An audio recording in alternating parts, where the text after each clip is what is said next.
오늘 하나님 말씀 보도록 하겠습니다.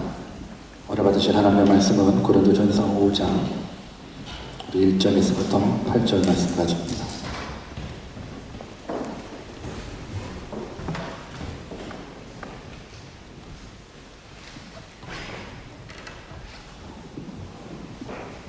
고린도전서 5장 1절부터 8절 말씀까지 우리 한 절 한 절 우리 같이 합독하도록 하겠습니다. 1절 말씀부터 같이 읽습니다. 시작.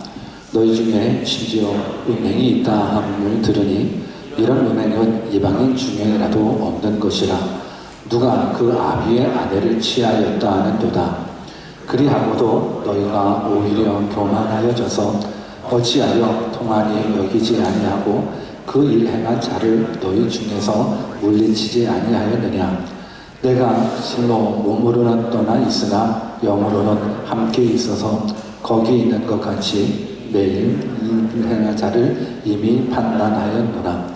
주 예수의 이름으로 너희가 내 영과 함께 모여서 우리 주 예수의 능력으로 이런 자를 사람에게 내어 주었으니 이는 육신은 면하고 영은 주 예수의 날에 구원 얻게 하려 함이라. 너희의 자랑하는 것이 옳지 아니하도다. 적은 누룩이 온 덩어리에 퍼지는 것을 알지 못하느냐. 너희는 누룩 없는 자인데 새 덩어리가 되기 위하여 묵은 누룩을 내어버리라. 우리의 유월절 양 곧 그리스도께서 희생이 되셨느니라. 이러므로 우리가 명절을 지키되 묵은 누룩도 말고 괴악하고 악독한 누룩도 말고 오직 순전함과 진실함에 누룩 없는 떡으로 하자. 아멘. 우리 한번 믿음으로 고백했으면 좋겠습니다. 우리가 믿는 하나님, 참 좋으신 하나님, 언제나 좋으신 하나님, 그 하나님 믿음으로 고백하며 선포하십시다. God is good all the time. 우리 또한 하나님의 은혜 없이는 살 수 없습니다. I am nothing. 근데 하나님이 함께 하시면 능치 못함이 없습니다. With God, nothing is impossible. 오늘 그 좋으신 하나님, 능력의 하나님, 다 말씀으로 만나 뵙기를 다시 한번 주 예수 그리스도의 이름으로 축원합니다. 오늘의 뜻을 정한 인생 314번째 시간으로 부부 말씀을 통해서 누룩 없는 떡이라는 제목으로 하나님의 말씀을 증거하도록 하겠습니다. 우리가 지난 시간 고린도전서 1장부터 4장까지 고린도 교회 안에 일어났었던 많은 문제 중에 하나였었던 그 분열에 대해서 사도 바울이 책망했었던 모습들을 배워왔습니다. 교회 안에 파당을 만들어서 분쟁을 일삼았었던 고린도 교회에 저들의 죄를 책망하면서 무엇보다도 아비의 심정을 가지고 저들이 회개하여 돌아오기를 간절히 원했었던 사도 바울의 믿음의 고백들과 책망들을 배웠습니다. 이제 오늘 고린도전서 5장부터는 고린도 교회에 나타났었던 또 여러 가지 문제 중에 하나하나씩을 또 배우게 될 텐데, 오늘은 또 다른 문제가 뭐였냐면 분열 다음에 거론된 문제가 바로 성적인 타락인 이 음란에 대한 문제가 고린도 교회에 있었습니다. 여러분, 우리 그리스도인들에게 있어서 물론 죄가 다 무섭고 다 안 좋은 거겠지만 가장 많이 벌어지고 있는 그리스도인들의 죄가 뭐냐면 바로 교만에 빠지는 것과 성적인 타락, 성적인 유혹에 빠지는 것, 이 두 가지가 우리 그리스도인들에게 굉장히 많이 넘어지는 것들 중에 하나, 두 개입니다. 고린도 교회가 먼저 교만하여져서 분열하여 치명적인 죄를 가져왔음을 우리는 배웠습니다. 이제 교만에 이어져서 저희들이 성적인 유혹에 빠지다 보니까는 거룩하신 하나님의 뜻과는 반대되는 삶을 살아가게 됩니다. 여러분, 인간이 성인이 되면서 자유로울 수 없는 죄의 문제 중에 한 가지가 바로 이 성적인 문제일 겁니다. 성적인 타락이, 성적인 범죄가 성인들에게 있어서는 자유롭지 않습니다. 이 자유롭지 못하다는 의미는 성적인 유혹 앞에서 누구나 다 넘어질 수 있다는 거고, 많이들 넘어졌다라는 부분들인 겁니다. 그리스도인이라고 다르지 않습니다. 여러분, 성적인 타락이나 성적인 범죄는 하나님을 믿지 않는 세상 사람들이 짓는 죄가 아니라 여전히 예수님을 나의 주인으로 나의 구원자로 고백하고 있는 그리스도인들에게도 벌어지고 있는 죄악이 바로 성적인 죄악인 겁니다. 성경에 보면 하나님의 마음에 합한 종이 있었습니다. 하나님의 마음과 그분의 마음이 하나가 될 정도로, 그 정도로 믿음이 좋았었던 분이 한 분 계셨었는데 바로 다윗 왕이었습니다. 하나님은 다윗을 하나님의 마음에 합한 종으로까지, 얼마나 믿음이 좋았으면 하나님의 마음에 합한 종이라고 얘기했었을까. 그런데 이 다윗도 성적인 유혹 앞에 넘어졌습니다. 그리고 그 간음을 덮기 위해서 살인죄까지 저질렀었던 거가 바로 다윗이 범한 죄였습니다. 그리고 하나님의 사람 다윗이 성적인 유혹 앞에 넘어졌다는 것은 무엇을 의미하냐면, 우리 모두도 누구나 할 것 없이 다 넘어질 수 있다는 것을 성경은 말해주고 있다는 겁니다. 우리 한번 옆에 계신 분들한테 이렇게 한번 인사해 줬으면 좋겠습니다. 당신도 성적으로 넘어질 수 있습니다 라고 한번 인사해 보실래요? 시작. 여러분들도 성적인 유혹 앞에서 넘어질 수 있다는 겁니다. 누구나 다. 저는 그리스도인인데요. 아니요, 누구나 다. 저는 장로님인데요. 아니요, 누구나 다. 저는 목사입니다. 아니요, 누구나 다 넘어질 수 있다는 것, 대표적으로 다윗을 통해서 말씀해주고 있습니다. 오늘 고린도 교회에 나타났었던 이 성적인 죄악들을 우리가 한번 살펴보면서 우리들의 연약함을 다시 한번 깨달았으면 좋겠고, 그러고 나서 성령 하나님의 도우심을 간구했으면 좋겠습니다. 그래야 우리 모두가 다 거룩하신 하나님 닮아 거룩해지기를 주님의 이름으로 축원합니다. 아멘입니까? 아멘. 그렇다면 우리 고린도 교회에 어떤 하나님의 책망이 있는지 우리 한 절 한 절 살펴보면서, 고린도 교회에게 주시는 메시지는 나에게 주시는 메시지인 겁니다. 그걸 깨닫고 가셨으면 좋겠습니다. 우리 본문 1절을 같이 한번 읽어볼까요? 본문 1절입니다. 시작. 너희 중에 심지어 음행이 있다 함을 들으니 이런 음행은 이방인 중에라도 없는 것이라. 누가 그 아비의 아내를 취하였다 하는도다. 이런 바울이 고린도 교회 교인들 중에 음란에 빠진, 음행의 죄를 범한 사람이 있다는 부분들을 들었습니다. 그런데 너무너무 충격적인 게 뭐냐면, 그 음행의 대상이 누구였냐면 바로 아버지의 아내였다는 겁니다. 물론 여기서 말하고 있는 이 아비의 아내란 친엄마를 의미하는 부분들이 아니라 아버지의 후처나 계모를 말하는 겁니다.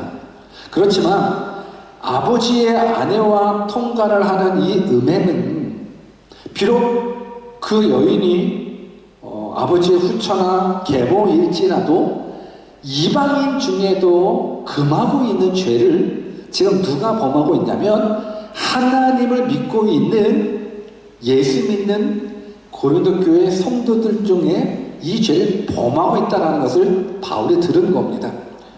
여러분, 하나님을 믿고 있는 믿음의 사람들, 더군다나 그 교회 안에서 아비의 아내를 범하는 모습들, 여기서 취했다라는 부분들은 유해성을 이야기하는 부분들이 아니라 계속적인 반복적인 죄를 의미하는 겁니다. 여러분, 구약 성경에서조차도 이러한 범행은 살인죄로 규명하고 있습니다. 제가 읽어드리겠습니다. 레위기 20장 11절인데, 누구든지 그 계모와 동침하는 자는 그 아비의 하체를 범하였은즉 둘 다 반드시 죽일지니 그 피가 자기에게로 돌아가리라. 성경은, 구약 성경은, 율법은 그 계모와 동침하는 자는 그 아비의 하체를 범하였기 때문에 둘 다 죽이라 성경은 말씀해주고 있습니다. 여러분, 구약 성경에서도 말씀하고 있고 이방인 중에서도 금하고 있는 이 성적인 범죄를 누가 범하고 있냐면, 고린도 교회 하나님을 믿고 있는, 예수님을 믿고 있는 그리스도인이라고 얘기하는 성도들 중에 이 죄를 범하고 있다라는 부분들인 겁니다. 그런데 지금 바울이 이 소식을 듣고 나서 책망을 하기는 하지만서도 신기한 건, 그 죄를 범한 사람에게 너가 어떻게 그 죄를 범할 수가 있느냐라고 그 사람을 책망하기보다는 그 죄를 덮고 있는 교회를 책망하는 모습들을 보고 있습니다. 우리 본문 2절을 같이 한번 읽어볼까요? 본문 2절 같이 읽습니다. 시작. 그리하고도 너희가 오히려 교만하여져서 어찌하여 통한이 여기지 아니하고 그 일 행한 자를 너희 중에서 물리치지 아니하였느냐. 그러니까 이 말씀을 보면 지금 아비의 아내와 음란한 행위를 한 그 죄인을 책망하기보다는 그 죄를 침묵하고 있는 고린도 교회에게 책망하고 있다는 부분들을 알 수가 있습니다. 여러분, 이게 무슨 말씀입니까? 지금 고린도 교회는 죄를 죄로 여기지 않고 있는 상황에 빠져 있다라는 겁니다. 너무너무 심각한 죄악을 범하고 있음에도 불구하고 더 이상 그 죄를 죄로 여기지 않는 이러한 모습들을 지금 사도 바울이 강하게 책망하고 있다라는 부분들인 겁니다. 그 사람은 잘못이 없다라는 부분들이 아닙니다. 너무너무 충격적인 죄를 범하고 있죠. 그런데 그 사람보다도 그 죄를 묵인하고 있는 고린도 교회를 지금 책망하고 있습니다. 그렇다면 왜 고린도 교회가 이러한 상태까지 되었을까?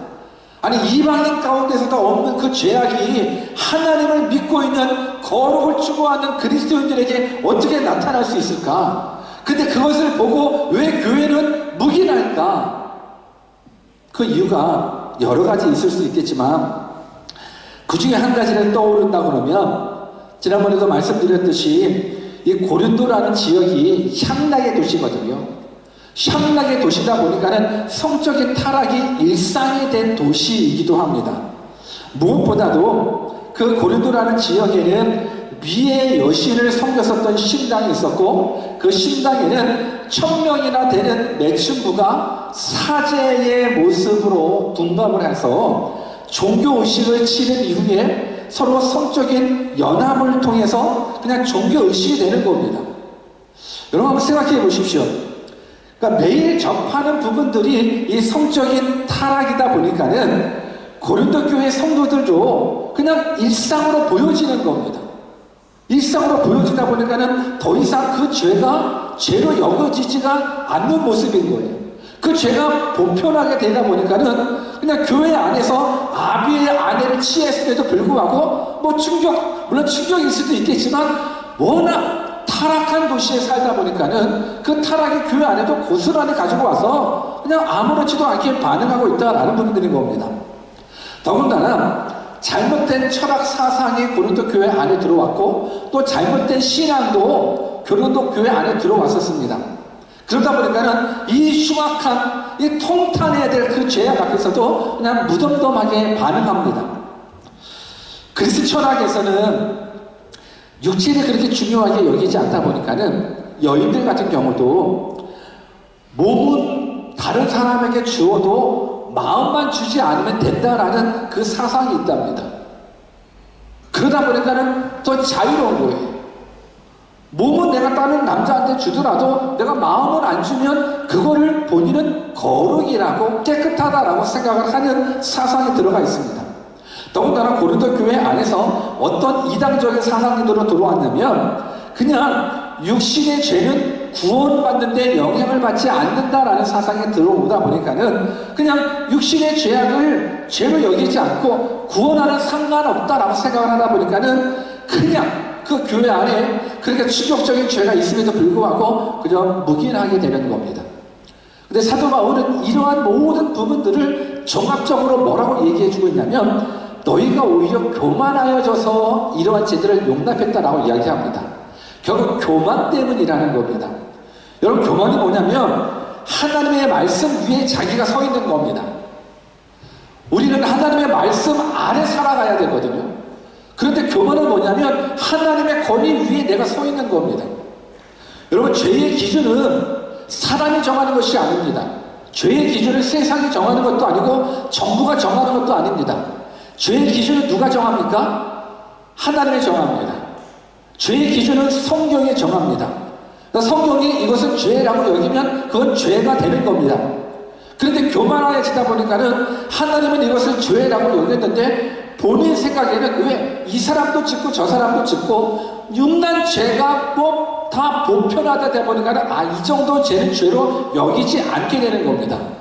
이게 바로 교만이라는 겁니다.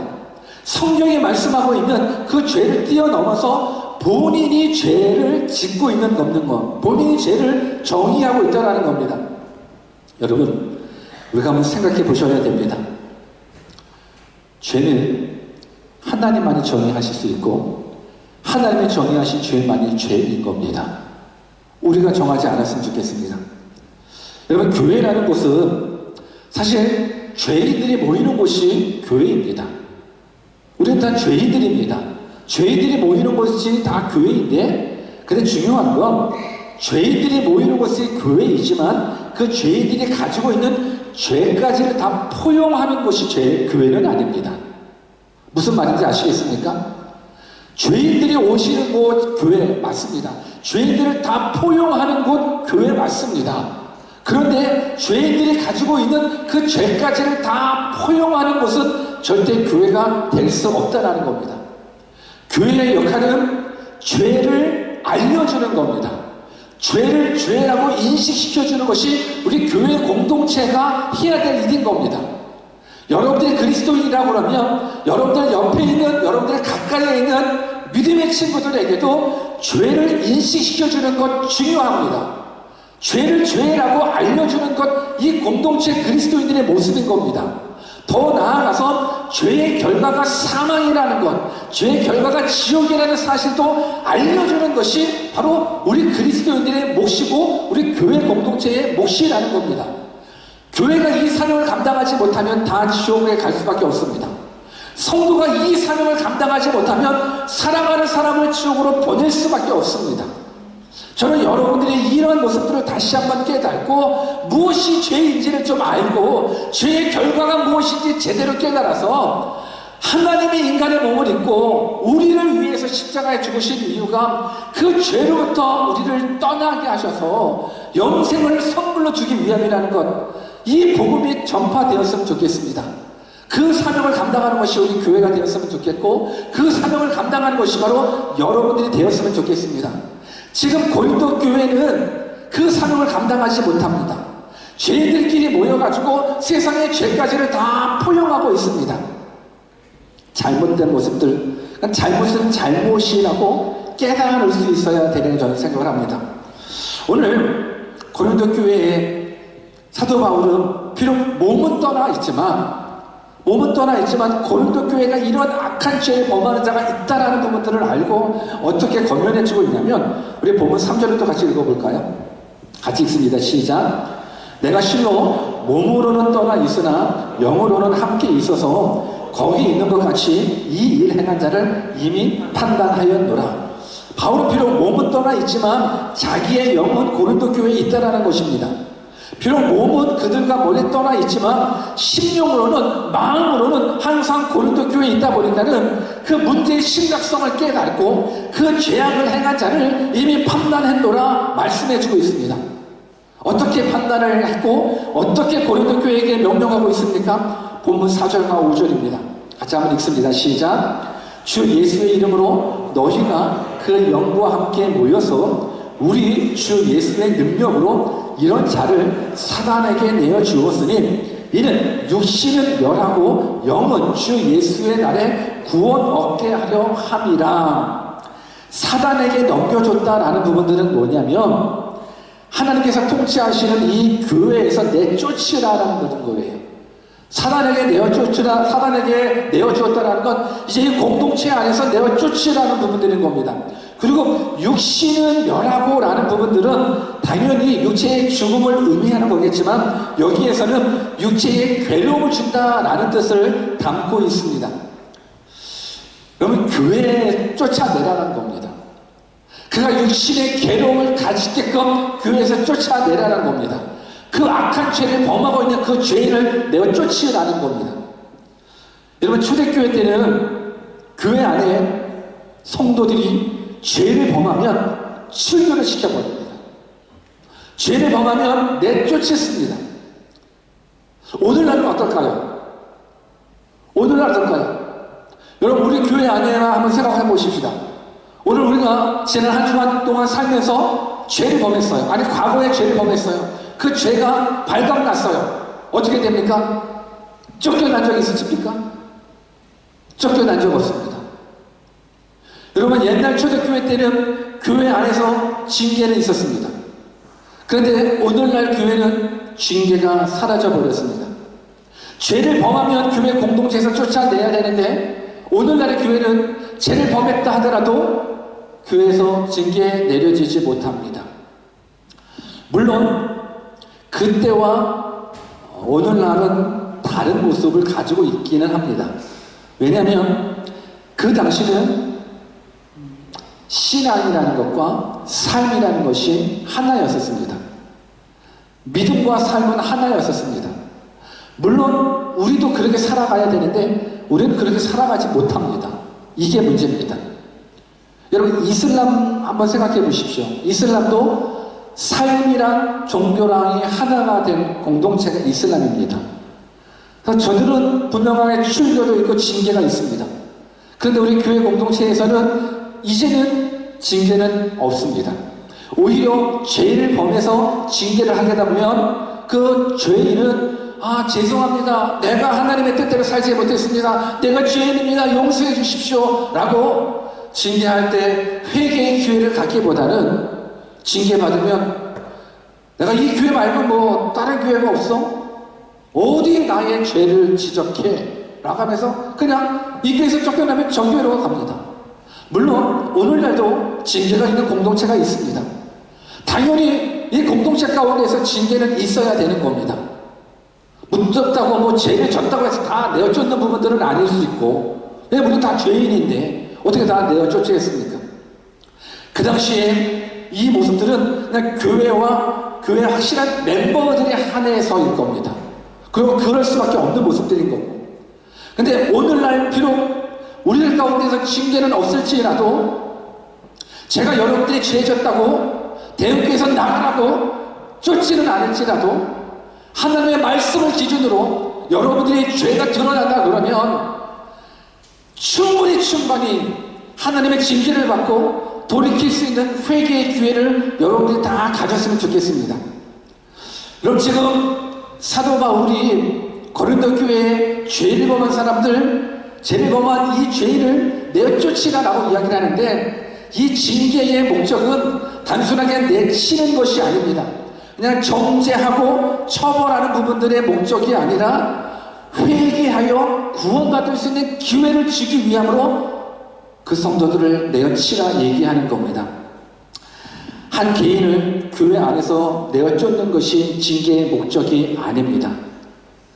내어쫓긴 받음으로 말미암아 죄의 심각성을 깨닫고 그 죄의 심각성을 그 사람뿐만이 아니라 그 공동체로 깨닫고 이 죄가 이렇게 무섭구나라는 부분들을 알고 돌이켜 회개할 수 있는 기회를 얻기 위함이라는 겁니다.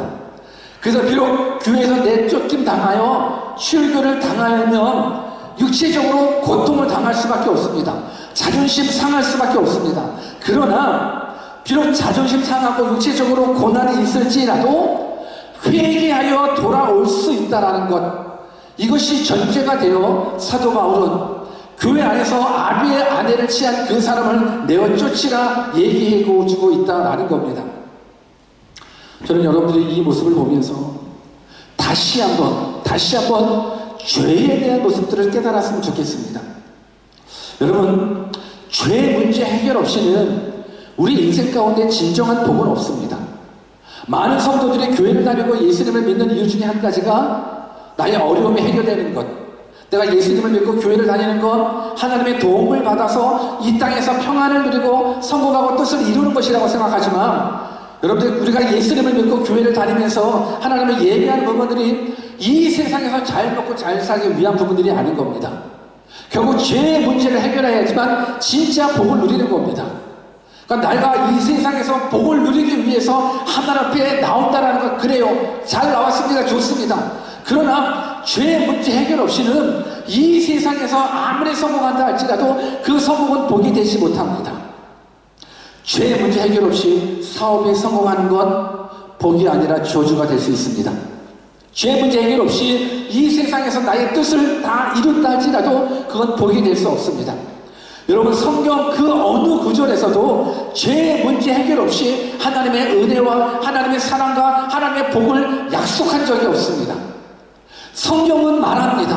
하나님께서 말씀하시는 모든 건 죄의 문제가 해결된 그 이후에 이 땅에서도 건강이고, 죄의 문제 해결된 그 이후에 이 땅에서도 평안인 거고, 이 땅에서도 하나님의 은혜지, 죄의 문제 해결 없이 이 땅에서 그냥 평안하고 잘 먹고 형통하고 성공하고 출세하는 것, 그건 절대 복이 될 수 없다는 것.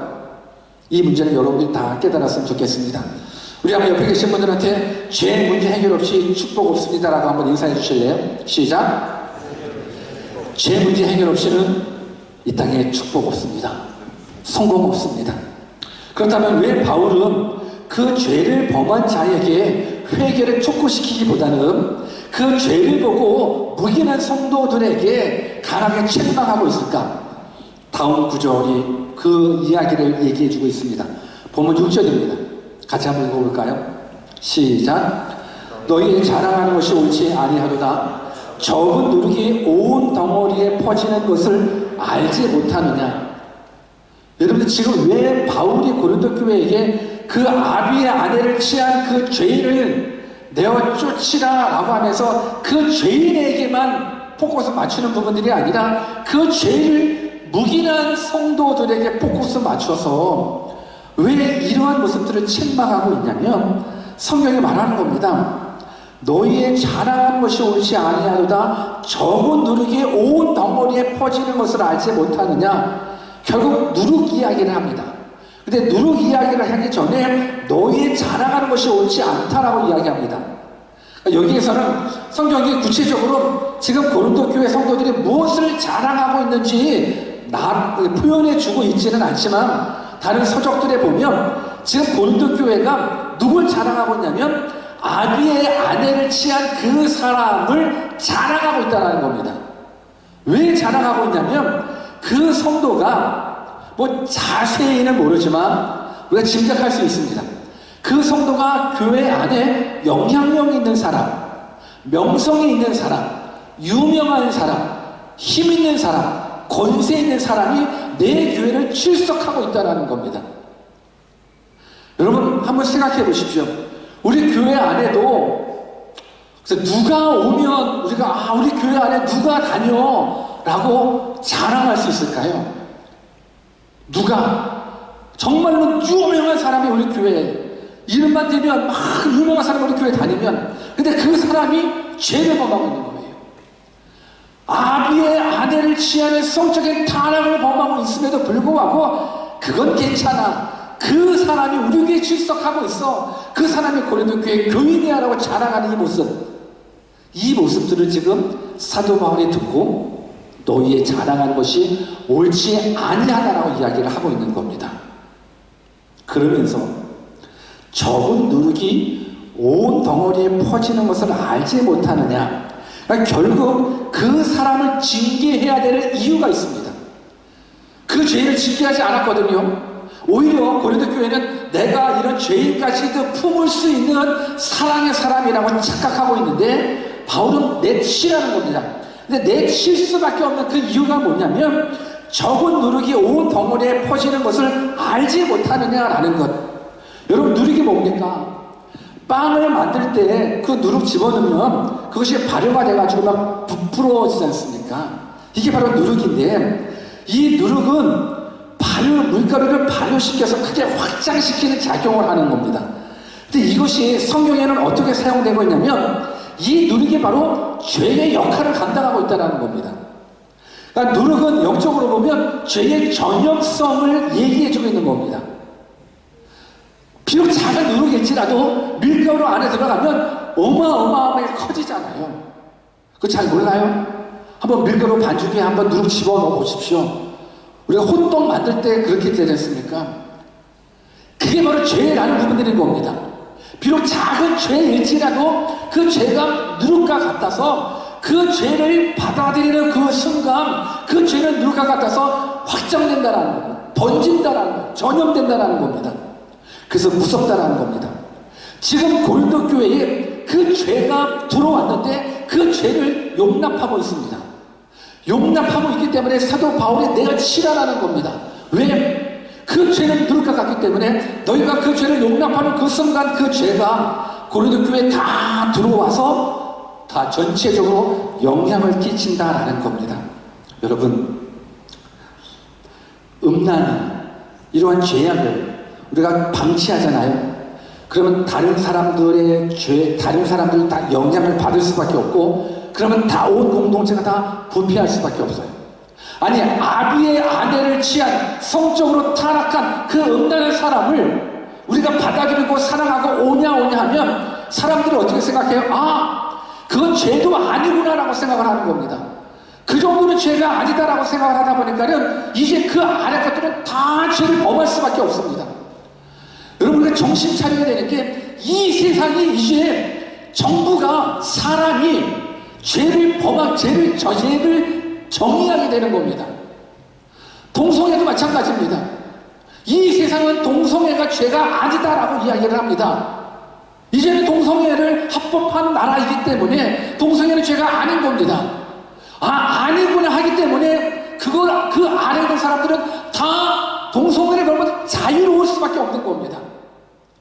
여러분, 우리가 깨달아야 됩니다. 우리가 정신 차리지 않으면 이제는 죄를 죄라고 인정하는 부분들을 알지 못하면 우리들이 넘어집니다. 우리 공동체가 넘어집니다. 우리들의 자녀들이 넘어집니다. 우리들의 자녀들이 이 나라 공교육을 받으면서 어느 순간에 그냥 내 아들이 또 다른 남자를 데리고 와서 내 와이프라고 소개할 그 날이 찾아올 수 있다는 겁니다. 죄를 죄라고 인정할 수 있는 건, 정의할 수 있는 건 바로 하나님인 겁니다. 오늘 그 작은 누룩을 인정한다라면 이 공동체는 더 이상 교회가 될 수가 없다라는 것. 여러분, 암이 왜 무섭습니까? 암은 전이 되기 때문에 무서운 겁니다. 죄가 왜 무섭습니까? 죄가 바로 누룩과 같이 전이 되기 때문에 그렇습니다. 그래서 우리에게 필요한 것이 있습니다. 본문 7절 같이 한번 읽어볼까요? 같이 읽습니다. 시작. 너희는 누룩 없는 자인데 새 덩어리가 되기 위하여 묵은 누룩을 내어버리라. 우리의 유월절 양 곧 그리스도께서 희생이 되셨느니라. 여러분, 바울이 얘기하고 있습니다. 너희는 누룩 없는 자인데, 누룩 없는 자이래요. 누룩 없는 자. 우리가 누룩 없는 자예요.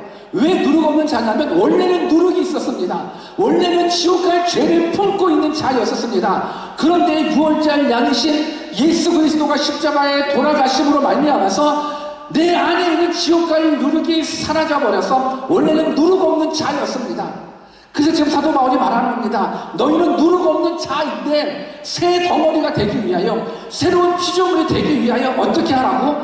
묵은 누룩을 내어 버리라라고 이야기해주고 있습니다. 이 묵은 누룩이란 뭘 말하냐면 예수님을 믿기 전에 과거의 죄의 습관, 죄의 습성, 죄된 모습을 버리라는 겁니다. 우리는 이제 예수 그리스도의 피로 말미암아서 누룩 없는 자가 되었습니다. 그래서 새 덩어리가 되기 위해서, 새 피조물이 되기 위해서는 우리가 가지고 있었던 그 죄의 습성들 버리라는 겁니다. 오늘 이것이 사도 바울이 고린도 교회에게 말씀해 주고 있습니다. 예수 그리스도의 피로 우리는 누룩 없는 자입니다. 그러면서 뭘 말씀해 주고 있냐면 본문 8절 같이 한번 또 읽어볼까요? 본문 8절 시작. 이러므로 우리가 명절을 지키되 묵은 누룩도 말고 괴약하고 악독한 누룩도 말고 오직 순전함과 진실함에 누룩 없는 떡으로 하자. 사도 바울이 우리가 이제 하나님 앞에 명절을 지키자, 명절을 지키되 누룩 없는 떡으로 명절을 지키자라고 이야기합니다. 묵은 누룩도 아니고 괴약한 누룩도 아니고 악독한 누룩도 아니고 오직 순전함과 진실함에 누룩 없는 떡으로 하나님 앞에 명절을 지키자라고 이야기합니다. 이런 명절을 지키자라는 건 하나님께 바쳐진 시간을 의미하는 겁니다. 하나님께 드려지는 그런 명절이라는 부분들은 우리 그리스도인들의 전 생애가 정말로 하나님 앞에 드려지는 명절이기를 원하는데, 하나님 앞에 드려지는 그 예배가, 그 명절이 하나님 앞에 헌신되는 그 모든 순간 우리의 묵은 누룩, 추악한 누룩들 다 벗어버리고 오직 무엇으로요? 순전함과 진실함에 누룩 없는 떡으로 예배하자라는 거예요. 명절을 지키자라는 겁니다. 여러분, 누룩 없는 자라는 건 아까 말씀드린 대로 하나님 보시기에 의로운 자, 신실한 성도들, 구원받는 자들을 말하는 거고, 오늘 이 시간 누룩 없는 떡이라는 건 누굴 말씀하냐면 바로 예수님을 말씀하고 있는 겁니다. 순전하고 진실한 그 떡이 누구냐면 바로 예수 그리스도, 생명의 떡이라는 겁니다. 그 생명의 떡으로 말미암아서 우리가 구원을 받게 된다는 겁니다. 여러분들 한번 생각해 봤으면 좋겠습니다. 우리는 예수 그리스도의 피로 말미암아 누룩 없는 자가 되었습니다. 이제 사도 바울은 고린도 교회에게 이제 우리가 누룩 없는 떡으로 하나님 앞에 명절을 지키자라고 이야기를 합니다. 곧 예수 그리스도를 닮자라는 겁니다. 예수 그리스도처럼 살자라는 부분들인 겁니다. 순전함으로 하나님 앞에 진실함으로 누룩 없는 떡이신 예수님을 닮아 우리들이 명절을 지킨다는 건 우리들의 삶을 그렇게 살자라는 부분들인 겁니다. 요한복음 6장 35절 같이 한번 읽어볼까요? 같이 한번 읽습니다. 시작. 예수께서 가라사대 내가 곧 생명의 떡이니 내게 오는 자는 결코 줄이지 아니할 터이요 나를 믿는 자는 영원히 목마르지 아니하리라. 예수님이 생명의 떡이다. 이 떡이 바로 누룩 없는 떡을 이야기하는 겁니다. 예수 그리스도의 희생으로 말미암아서 우리 삶의 누룩은 제거되었습니다. 근데 아직 우리 가운데 묵은 누룩이 있다 그러면 이제 그 묵은 누룩을 제거시켜 버리자라는 겁니다. 순전함으로 진실함으로 누룩 없는 떡이신 그 예수님처럼 우리가 그렇게 하나님 앞에 살아가자라는 겁니다. 오늘 사도 바울이 왜 이렇게 강하게 아비의 아내를 취한 그 성도를 묵인하고 용서한 감사한 그 성도들을 책망하고 있는가? 그 죄를 붙는 순간 다 무너진다라는 겁니다. 이제 우리가 예수 그리스도의 피로 누룩 없는 자 되었다면 이제 내 안에 있는 그 더러운 묵은 누룩을 버리라라는 겁니다. 오늘 이 시간 여러분들 삶에 있는 묵은 누룩을 제거했으면 좋겠습니다.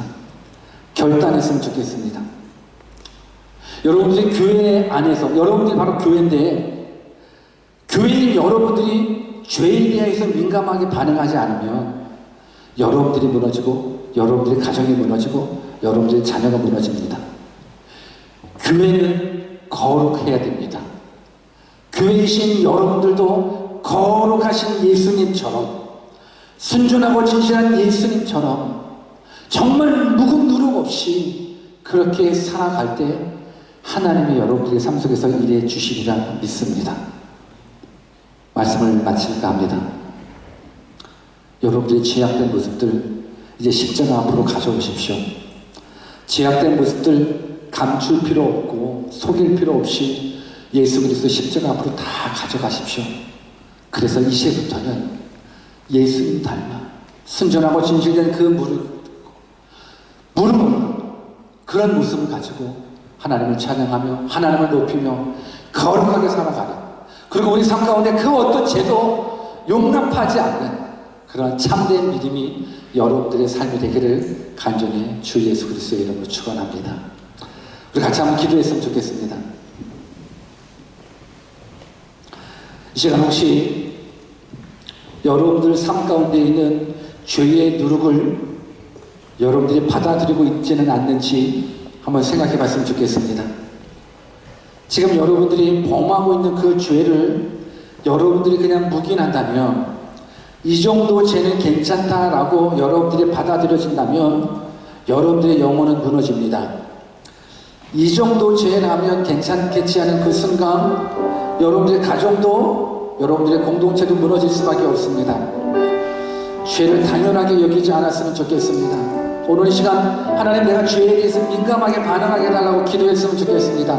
그리고 내 안에 이제 더러운 누룩이 제거되게 해주십시오.